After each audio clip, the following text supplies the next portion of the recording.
Okay, let me just start off by saying that I know damn well none of you are going to believe me. After all, at this stage in time, the idea of time travel is just barely moving from something which is shunned by the scientific community and the world in general to its infancy of being taken seriously. And you have so many people who LARP as time travelers who truly aren't, even right here on Reddit. Hell, the time travel subreddit is full of them. But regardless of whether you believe or not, I assure you, I am a real one. I will say right off the bat that I won't give you my real name, for the simple reason that, well, I'm actually alive right now in 2023. To be more specific, the past version of me is alive right now.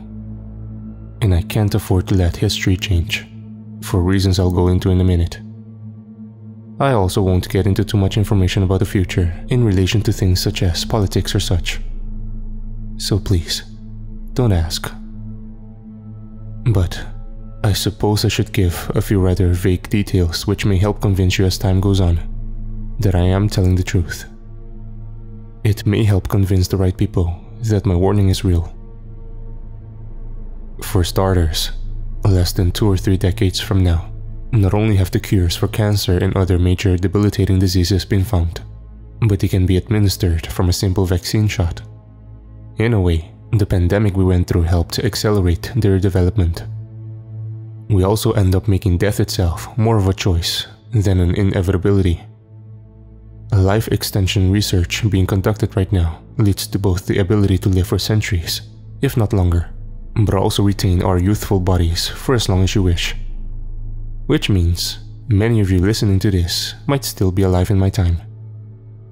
I was one of those who jumped on the bandwagon after they finished working the bugs out of it. I mean, imagine having the body of yourself in your 20s with all the knowledge and wisdom you accrue from living so long. Not to mention being able to do all the things which a single natural lifetime wouldn't allow. It gets some pushback at first by people who worry about living beyond a natural lifetime.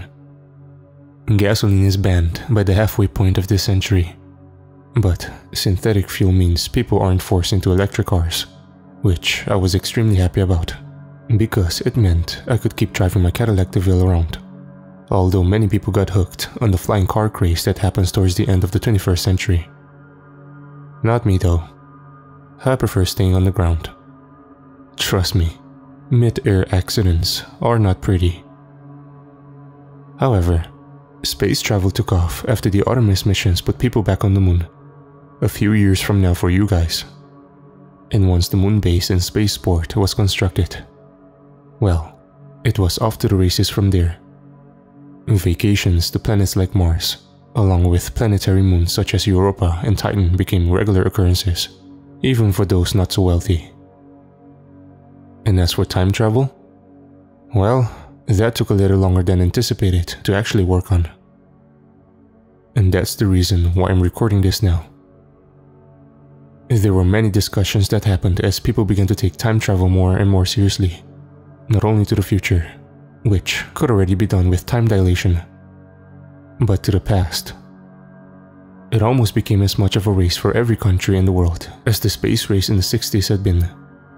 Everyone wanted to be written into the history books for eternity as the ones who finally invented the ability to travel through time itself. But people weren't really rushing like they used to when they only had a century or less to live. Scientists could work much longer without worrying about retiring or dying. During the first part of this time, I honestly wasn't part of the endeavors myself. I'd more or less turned my life around from the second I realized I would be able to live far longer than I thought I would before. I made something of myself, and without getting into too many specific details, as again, I want my identity to remain protected.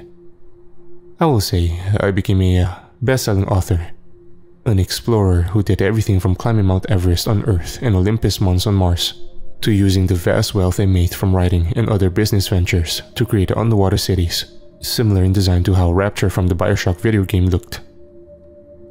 I was living my best life from the latter half of the 21st century to the midway point of the 23rd. But there was something that kept pulling away at my mind all throughout it. You see, I'd done so much, checked so many things off my bucket list.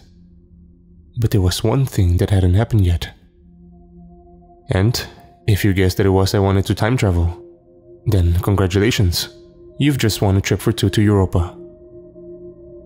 Ever since I had been a little child, and growing up at the very tail end of the 20th century and the early 21st, I'd wanted to visit the past.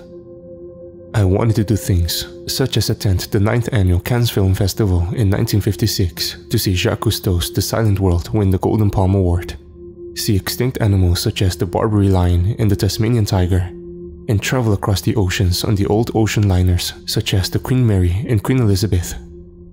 For starters. That was how they hooked me into funding much of the research. You see, a venture capitalist, whose name I won't use, but for the sake of telling this we'll call Reynolds, approached me as one of his first big investors. He'd heard me mention my desire to time travel during my book tours. Hell, I had actually written an entire book series about it. That's why, when he called me that day, I immediately shot straight up in my chair, paying close attention. "Son," he said over the video screen on my desk. "I've known for a long time now that you want to visit the past." I saw a smile break across his face. "Well, what if I told you that we are the ones closest to actually achieving it? And if you're willing to invest a little time and money into my project, that I will allow you to become one of the first to actually travel to the past." I leaned forward in my chair. "Well, then I would say you have my attention, Mr. Reynolds." From that moment on, I was hooked. I was brought to his laboratory, where I was honestly shocked to find he wasn't lying. They were closer than any of the hundreds of other government or private entities attempting to master it. Even to me, it was extremely complicated to understand. But I'll try and explain what he found in layman's terms. Many scientists right now in this century believe that if you traveled near a black hole, you would experience time dilation. That means 1 year near the edge of one would mean 80 years or so back on Earth. And it was already proven in 2190, when a space exploration which had left at the beginning of the 21st century came back looking exactly as they had almost a century prior. There's also a theory that black holes could work in reverse, operating as wormholes to both teleport and send people back in time. The issue is, it was found you need a particle accelerator almost 1 billion kilometers long, along with a stable wormhole. Both were almost a complete impossibility. Until Reynolds' team came up with a discovery. They were not only able to use a particle accelerator much smaller, but they were also able to create an artificial wormhole, a man-made black hole, in their lab. Naturally, many people, myself included, were concerned about this. I asked Reynolds if there were any safeguards to prevent the artificial black hole from rapidly growing on its own. He pointed upwards at the particle accelerator hanging from the ceiling. "Victor, my boy, the particle accelerator has over 90 million sensors monitoring the hole, which, if they detect any kind of anomaly or rapid growth of its own volition beyond our parameters, it'll trigger an emergency shutdown which will zap the hole into non-existence." He slapped me on the back. "You have nothing to be concerned about." I took him for his word at it. So fucking stupid of myself to simply let it go at that. But I was blinded by how close we were to being able to conquer not only space, but time as well. And in the year 2338, we finally attempted our first use of the artificial wormhole to open a portal to the past. Nothing too far back in time. We decided for a dry run to only go as far back as 1 single year. Everyone, scientists, other investors, even the janitorial staff crowded into the lab's viewing area, anxious to see if the work which had taken trillions of dollars in literal centuries would actually pay off. And it did. To both our utter shock and amazement, the wormhole opened. Through the glass and through it, we could see something displayed on the other end of it. We saw the lab, looking as it had this same time last year. That wasn't what made our jaws drop though. They dropped because we saw ourselves. I could see myself being led around the chamber by Reynolds and his team, detailing me on the advancements we were now seeing the results of. I turned to Reynolds, finding him staring at the sight before us with a sense of pride and accomplishment. I felt my own grin begin to stretch across my face. It's actually possible, I thought ecstatically in my head. After so many centuries of hoping, it's actually fucking possible. I saw Reynolds turn to me, the man's smile wider than my own, if that was possible. Now do you believe me, Victor? He asked. For a moment, there was complete stillness in the viewing area. And then everyone burst into cheers and applause. We began shaking each other's hand and hugging each other, congratulating ourselves on achieving first what no one else had been able to. Reynolds then told me to keep what we'd seen under our hats. There was a scientific convention coming up in a few years, where he wanted to reveal to the world our achievement. We were all too giddy and too busy basking in our own glory to stop to think about the implications of such a decision. Things such as safety protocols and proper procedures never crossed our minds. That mistake was not only the first major one, but the worst. I don't think what happened would have if we had revealed our findings right there and then. We had a few snacks after that. You see, we could easily open up a wormhole to a few years back, just as easily to a few decades back. Hell, even a century and a half back took a little more energy, but was doable. So was being able to cross from one end of the wormhole in the present to the past and returning. We created a portable version of the particle accelerator and wormhole, which allowed us to move from the present to the past. Theoretically, you could use the portable pad to keep hopping back in time further and further. However, to return to the present, you needed the main unit. No one could find a way to engineer returning into the portable pad. The problem was, the further into the past you wanted to go, the more energy was used, and the larger the wormhole had to be to traverse such a long distance. The particle accelerator began to short out at times, causing us to limit our explorations until repairs could be made. One of the investors, Travis, approached me after a meeting with Reynolds in the spring of 2345 to voice his concerns. What worries me is that if he attempts to open a portal too far back in time at once, it may short out the safeguards Vic, he said, looking around to make sure he wasn't overheard. Reynolds had put most of us on edge as of late. If I was fixated on visiting the past, then he was utterly obsessed with it. He never let up on why, but the old photo of him and his mother, someone who'd passed centuries ago, gave me a small clue to his motives. But whenever we voiced our concerns, instead of placating replies and reassurances, he'd snap and almost seem like he's about to hit you.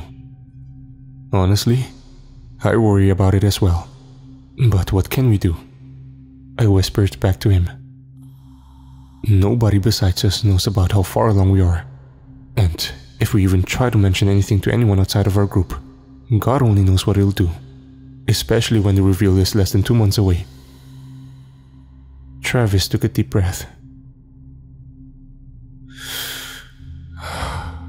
I don't care. This is far too dangerous to keep hidden any longer. Someone has to tell someone outside. And with that, he turned and walked away. I watched them go, unaware that behind me, a tiny remote security bug had been watching us before scampering away. I mulled over his words for about a month and a half, unsure of what to do. Finally, with only a few days until the world reveal, I decided to return to the lab and speak to Reynolds. Unlike the others, the man was still somewhat friendly with me, and I still felt trusting enough to hear me out. I entered the lab using my personal keycard, noting that he wasn't in his office. I could tell he'd been here recently though. The coffee warmer on his desk still glowed slightly red, and the cup beside it still had steam rising out of it. So, I turned and headed for the observation area. As I drew closer, I heard voices. I couldn't tell whose they were yet, and I began to slow as I heard what sounded like angry, almost frantic pleadings from one.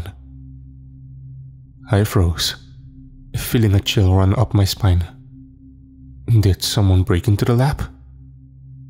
I looked down, seeing a discarded metal pipe from a recent repair job, and picked it up. Feeling every muscle in my body tense up, I hit the button on the pneumatic doors into the observation room and slid inside.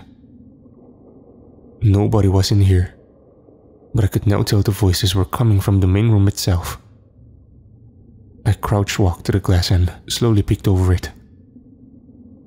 What I saw made me nearly drop the pipe. Reynolds stood in the room, almost directly under the particle accelerator. Around him were about 10 or 12 of his personal security team. That wasn't the worst sight though. Oh God. Travis lay on an old medical gurney, the types you used to see in old mental hospitals from the 20th century. His arms and legs were strapped tightly down, and he struggled to free himself from the restraints. The intercom into the room had been left on, and I could hear what the voices were saying. "Listen, Reynolds," Travis shouted. "you don't know what you're doing. The wormhole is too unstable to demonstrate it before a crowd, especially where you wanted to open it up so far back in time at once. You don't know what'll happen." For a moment, Reynolds stayed silent. Then, he began to chuckle. It wasn't a normal laugh though. It sounded absolutely insane. I've seen, quite literally, millions of horror movies in my lifetime, and heard so many insane evil laughs. Hearing one for real though made me shudder. He began to speak back to Travis quietly, too softly for me to hear. But whatever he said made a look of complete horror fall over Travis's face. "Oh my God," he moaned out. A feeling of dread began to course through me. Even though I didn't know what Reynolds had told him, I knew it wasn't good. The man patted Travis on the shoulder and finally said something I could make out. "You'll be the first, Travis, for my own eyes to see, before the big reveal. And nothing you, Victor, or anyone else can do is going to stop me." He began to walk towards the exit. "Goodbye, Travis," he said, and then exited the lab. I knew where he was coming now. He was coming to the observation room, and God only knew what he'd do if he found me here. There was only a single door out of the room though. I knew it was far too late to try and escape through it though. The unhinged man was now on his way here, and would see me exiting it. A rather large air duct with its cover off for repairs caught my eye, and I set down the pipe as I heard voices approach the door. One thing caught my eye before I climbed up into the vent. An object slouched in a canvas back, and in the few seconds I had left, I snatched it up, then climbed onto the table in the middle of the room and finally into the vent. I made it just in time as I heard the pneumatic doors open less than a second later, and saw through the opening Reynolds and his goons step in and up to the glass. A moment later, the lights in the room began to flicker and weaken. Horror, as palpable as I ever felt, surged through me. He's turning on the particle accelerator to open the wormhole. Through the glass, I saw Travis struggle in vain to break free. Below me, I heard Reynolds let out a low, evil chuckle. Then, he turned to the man to his left. "Do it," he said flatly. In response, the man slammed his meaty fist into a red button on the side of the wall, and I had to slap both of my hands over my mouth to keep from screaming.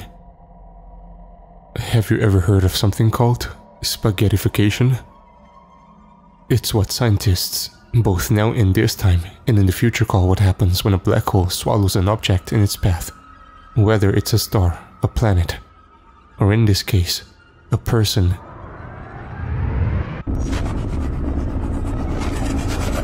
The wormhole opened, and as it did, Travis began to scream. It It was the most pained, agonizing scream I've ever heard a human being make. As it did, I saw both him and the gurney begin to get pulled toward the opening black hole. That wasn't the most horrible part though. As he approached it, both he and the gurney seemed to begin to stretch out, and at the same time compress, as if he was Laffy Taffy being stretched and pulled on a machine. His screams began to sound off, tinny. It rose several octaves. They say that if a human being was sucked into a black hole, the process of spaghettification would be one of the most horrific, painful ways to die. I can confidently say they were fucking understating that hypothesis. It was all over in a span of about 20 seconds for us. For Travis, what had been seconds for us had been an eternity of dying for him due to time dilation. The accelerator was turned off, and the black hole wavered for a moment before vanishing. When it was gone, Reynolds turned to his men. "Ready the plans and items needed for the world reveal. I want everything to be in place for when it's time," he said. One guard nodded. "Yes, sir. We'll have it all ready." The men at once considered my partner and friend began to walk towards the door when the guard called after him. "And if Victor should come poking his nose around here while you're gone?" he asked. I felt a fresh surge of fear and horror splash through me as the question was answered. "Then end them the same way we did Travis. I'll not have him interfering in this." Actually, he held up a finger. "Don't do that. Go out after this and find him. Put him in my personal jet and put him the farthest distance away. He deserves what's coming almost more than anyone else, and I want him to be one of the last to go." And with that, he turned and strode out of the lab. I couldn't help but shake uncontrollably in the cramped metal space at his words as the guards gathered some papers and equipment, and then left the lab.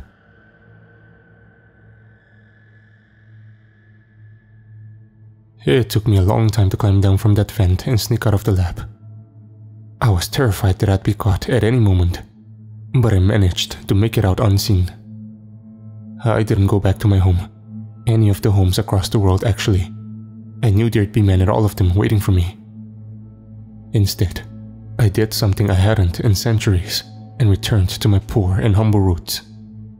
I first withdrew all the money and gold I could from my bank accounts, knowing I'd need it, and ended up taking refuge in an extremely run-down motel in the city, one which advertised itself as an authentic early 21st century motel experience. It was for technophobes, people who were afraid or hated technology to stay when needing to go out from their homes. While there, I frantically tried contacting anyone I could to warn them, especially after discovering a typed, printed out speech, something I hadn't seen in centuries, stuffed into a pocket of the back.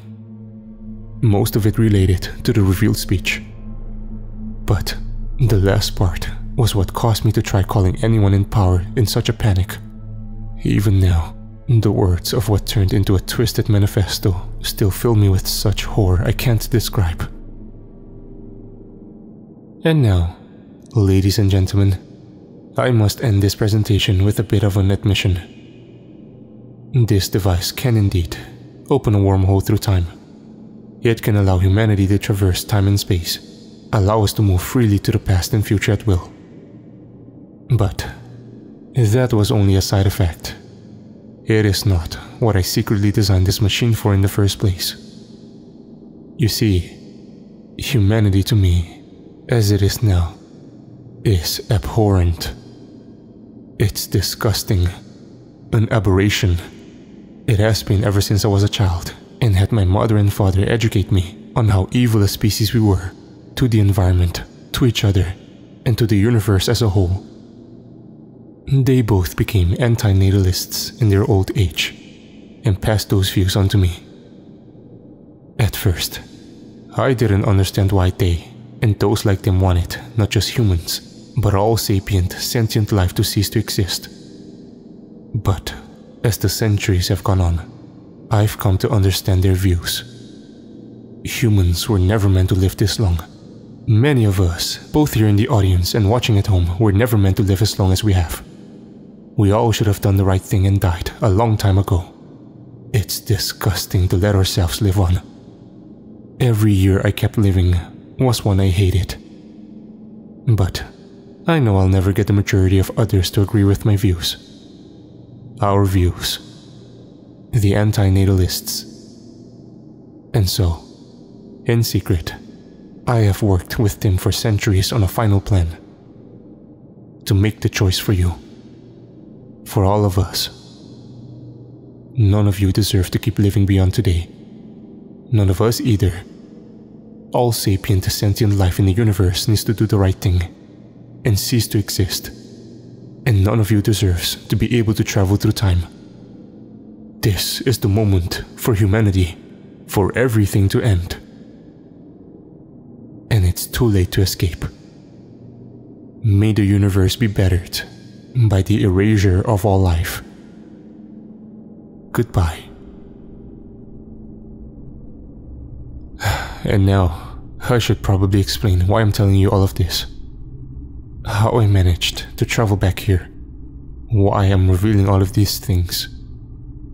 It's because I wasn't able to stop Reynolds. I tried desperately for days to get through to anyone in the government, to warn them. I left message after message. But, just like the government now, it's such a fucking mess in the future that either nobody got the messages, or they were ignored as a hoax. At least, not until it was far too late to stop. Because on August 17th, 2345, at exactly 2:30 in the afternoon, Reynolds walked on stage in front of millions of people in the audience in the remodeled Los Angeles Convention Center, and with billions more watching all over the world. He revealed his machine, which he'd moved to the center from the lab, and did exactly as the prepared speech had gone. The world gasped as it thought it had opened up a new age in humanity's existence, able to not only reach the stars, but also the past and future. I watched it on the ancient, barely functioning smart TV in my motel room as I frantically prepared. I saw the moment he launched into his manifesto speech. I saw the realization begin to spread over the crowd, the looks of excitement and glee melting into existential dread and horror. A few tried to rush him and stop him, but his guards, once I realized were also anti-natalists, shot them. It didn't matter whether they were men or women. They were shot like rabid animals, with no remorse. And then, Reynolds pulled the lever. The screens didn't stay up long, nor did I wait around to watch much. But the little I did will stay burnt into my memory for the rest of my existence. The black hole opened, growing rapidly, far more so than I ever saw it do before. It was a runaway black hole, one which might never stop growing. I saw the start of millions of people begin the process of spaghettification, the screams of pain and agony of millions of people ending at once, to dim drawn out for a literal eternity of horrific stretching and peeling into oblivion, must be what the deepest pits of hell filled with the damned sound like. Before the end of the day, Earth was gone, sucked into the ever-expanding black hole. Billions of lives were ended in the most horrific, painful way imaginable, and with no way to even attempt to escape, as all of Earth was inside the event horizon. And for all I know, it kept growing. For all I know, it ate the entire galaxy, and is on its way to swallow the entire universe, ending every sapient, sentient thing in existence. I don't know. I never saw it. You see, the thing I grabbed in that canvas back that day, which sat along with the copy of Reynolds' speech, the thing I saw which made me snatch it up in the first place, was the portable pad. I guess the maniac never thought again about it, seeing as how he never planned for it to be properly used. And as I witnessed the final few moments of his speech, I frantically typed a random date, a century before, into the wrist-mounted destination selector. I just barely managed to send myself back in time before Los Angeles was obliterated. It's taken me a little while to make it all the way back here, to 2023. I didn't dare to jump more than a few decades back at a time after that first large jump. I was in untested waters, and I didn't want to accidentally destabilize the wormhole and end up doing to myself what had been done to everyone else. And I found jumping back can physically drain you. It doesn't cause any adverse effects such as cancer or tumors to grow, thank God. But it does tire you out, causing you to sleep for 2 or 3 days straight. And I should explain why I'm here in the first place. First, I have to say, I am so sorry. I am so sorry that I was so blind, so easily able to be used for my money to have such an evil plan enacted. I am so sorry that, whether or not I meant for it to happen, I was a part of what happened. I'm so sorry I was allowed, in my pursuit of a centuries-long dream, to become a pawn. But I have a plan to try and prevent that horrific evil act, one which makes all prior human atrocities look like Tonka toys in comparison, from happening. It will require a sacrifice from me, however. I do believe it will cost me a piece of myself. A piece of my soul. You see, I won't be able to strike and try and kill Reynolds in his adulthood, due to the wealth and power he gained from his parents' fortune. I already had thought of that when I landed back in the mid-23rd century. Which means, like all those people here online spoke about wanting to do with some other horrible evil men, dictators, if they got their hands on time travel, I must. No, I cannot bring myself to say it outright, even for the most evil man in existence. I cannot bring myself to outright say what I feel I must do, in the way I must do it. And I know it will be one of the hardest things to live with, once I've done it. But it has to be done. That is why, before I do this, I'm making one final jump back from here, to give myself a final chance of happiness and peace. For a few decades, almost a century, I'm going to give myself one final gift. I'm going to send myself back to the early 1900s. I'm currently collecting vintage cash and more gold, things I couldn't get in my time anymore, to start a new life back then. I'm going to see the Barbary lion and Tasmanian tiger and all the other long extinct animals. I'm going to go to the Cannes Film Festival in 1956 and shake the hand of Jacques Cousteau to see his amazing film win that award. I'm going to take many oceanic crossing trips on the ocean liners, and I'm going to do much more since the life extension and age reversal therapies would last for another 480 years before wearing off.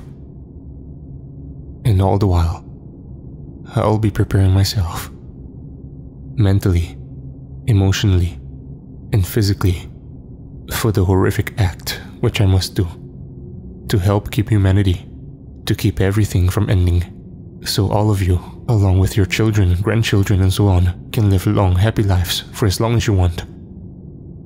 I already wake up screaming every night, from the horror I saw that last day in the 24th century. I know I likely will scream worse after I do this, but it must be done. I'm only staying here another few weeks, just to take in a final look at a time I'd almost forgotten about. Please wish me luck, as morbid as that might be. I do need to warn you of one thing though. One thing which both worries and scares me far more than any fictional monster or slasher ever could. There is one element of time travel which has been hypothesized, but never proven. One that, even after traveling through time, I don't know about. The theory of the multiverse. If someone were to travel back in time and alter the course of history in any large way, it's theorized that, instead of the timeline they're on changing with it, a new branching timeline would emerge. One where the change occurs, while the other one continues on exactly as it originally did. The person who made the change would never know that they were on a new branching timeline. They couldn't. I pray to God, one which I still believe in, but so many in my time stopped believing in long ago, that the multiverse theory is wrong. That when I do this, I'll change this universe's fate.